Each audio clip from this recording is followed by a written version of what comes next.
Excellences, Mesdames et Messieurs les chefs d'État et de gouvernement, Mesdames et Messieurs les gouverneurs de la Banque africaine de développement, chers collègues, Monsieur le Président du groupe de la Banque africaine de développement, honorables invités, Mesdames et Messieurs, tout protocole respecté. Je voudrais, avant tout propos, adresser au nom de son Excellence M. Alassane Ouattara, Président de la République de Côte d'Ivoire, mes remerciements au Président de la République et au peuple kényan pour l'excellent accueil et les attentions dont la délégation ivoirienne a bénéficié depuis son arrivée. Je voudrais également, au nom du gouvernement de Côte d'Ivoire, adresser nos chaleureuses salutations à l'ensemble des chefs d'État et de gouvernement, aux éminentes personnalités du secteur privé, de la société civile et à l'ensemble des délégations des Nations Amies qui ont fait le déplacement dans cette belle ville de Nairobi pour enrichir de leur contribution les travaux de ces assemblées annuelles.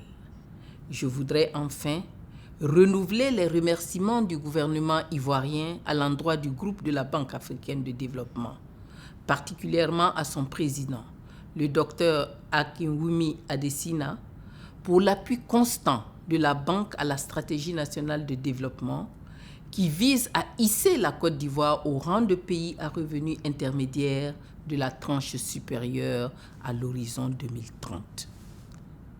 Excellences, Mesdames et Messieurs, honorables invités, les travaux des assemblées de cette année se tiennent dans un contexte marqué par la relance de l'activité économique post-Covid, mais également la persistance de la guerre russo-ukrainienne qui a accentué les pressions inflationnistes et conduit au resserrement à grande échelle des politiques monétaires, sans oublier la résurgence des changements climatiques auxquels nos économies sont confrontées.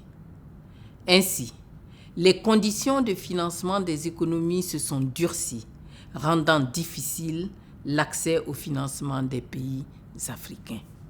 L'architecture financière internationale actuelle, malgré sa contribution indéniable au développement économique, impose d'importantes contraintes à notre continent. L'Afrique, qui contribue modestement aux émissions globales de gaz à effet de serre, fait face à un déficit de financement climatique considérable, évalué selon la Banque africaine de développement à 213,4 milliards de dollars américains par an jusqu'en 2030. Cette situation est exacerbée par une répartition inégale des ressources financières d'urgence et des réponses budgétaires aux crises mondiales au détriment de notre continent. Mesdames et Messieurs, honorables invités, les défis actuels auxquels nous sommes confrontés sont multiples.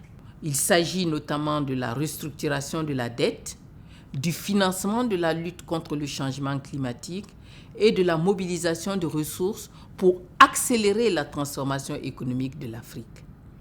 Ainsi, près de 40% des pays en développement sont aux prises avec des problèmes d'endettement graves, tandis que le ratio d'endettement moyen de l'Afrique subsaharienne a presque doublé en 10 ans.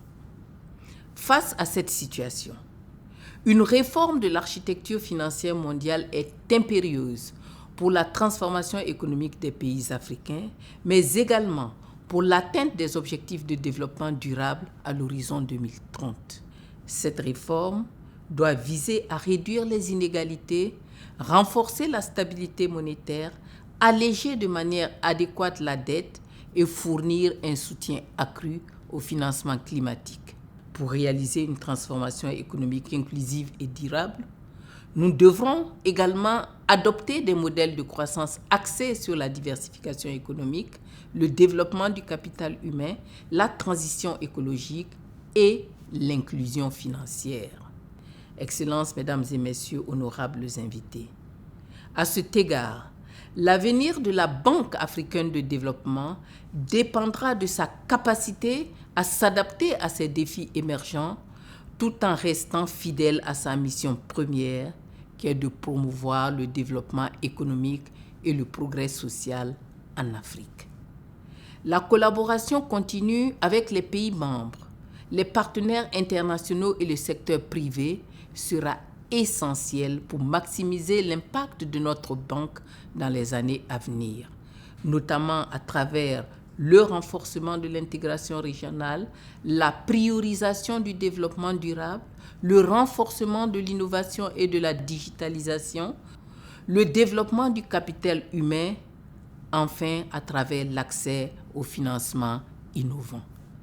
Excellences, Mesdames et Messieurs, honorables invités, avant de clore mon propos, je voudrais partager avec vous l'espoir que les recommandations pertinentes qui émaneront de ces assemblées permettront à notre continent de tirer profit de la mutation de l'architecture financière internationale.